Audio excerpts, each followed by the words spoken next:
Hi, Happy Hippos. I have another story for you today about somebody's first day of school. It's his first day of school. This is Clifford. His name is Clifford. He's a big red dog, and he had to go to school too.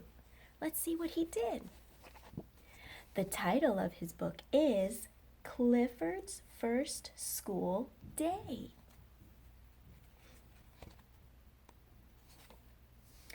I'm Emily Elizabeth. Every day I ride to school on my dog Clifford. Clifford is too big to go inside.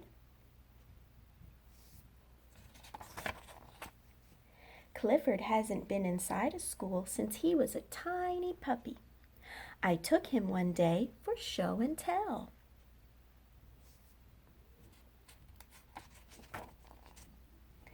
All the kids wanted to pet my very tiny puppy.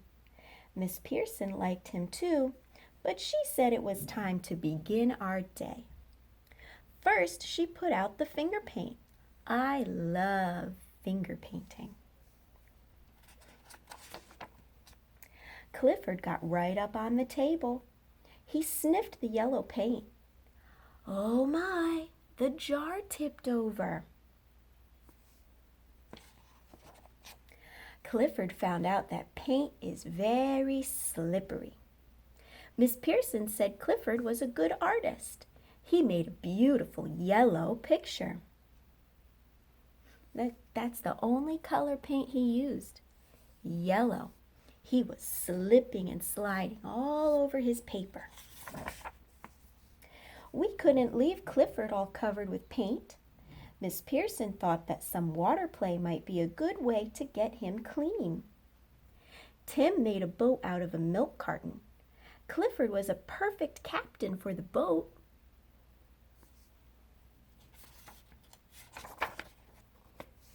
Captain Clifford climbed the mast to look around, and that's how we got the paint off. Look, baby Clifford was riding on the boat, but then he fell into the water. That was okay for him though, because he got a bath and could wash off all that yellow paint.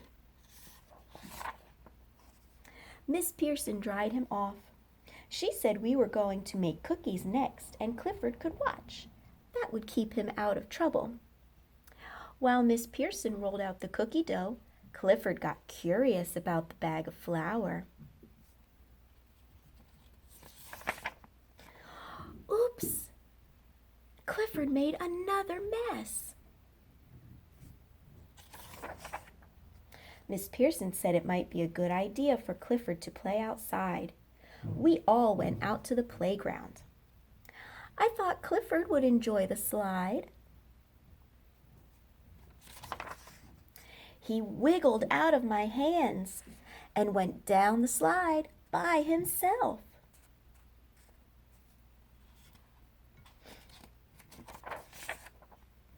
He landed in the sandbox. We helped the kids rebuild their sand castle. Well, that was very nice of them. Look, Clifford, when he came down the slide, he hit their sand castle and broke it with his body. But Clifford and the girl, Emily Elizabeth, they decided to help the kids rebuild their castle. That was very helpful. We made Clifford the king of the castle. He loved that. Then it was lunchtime.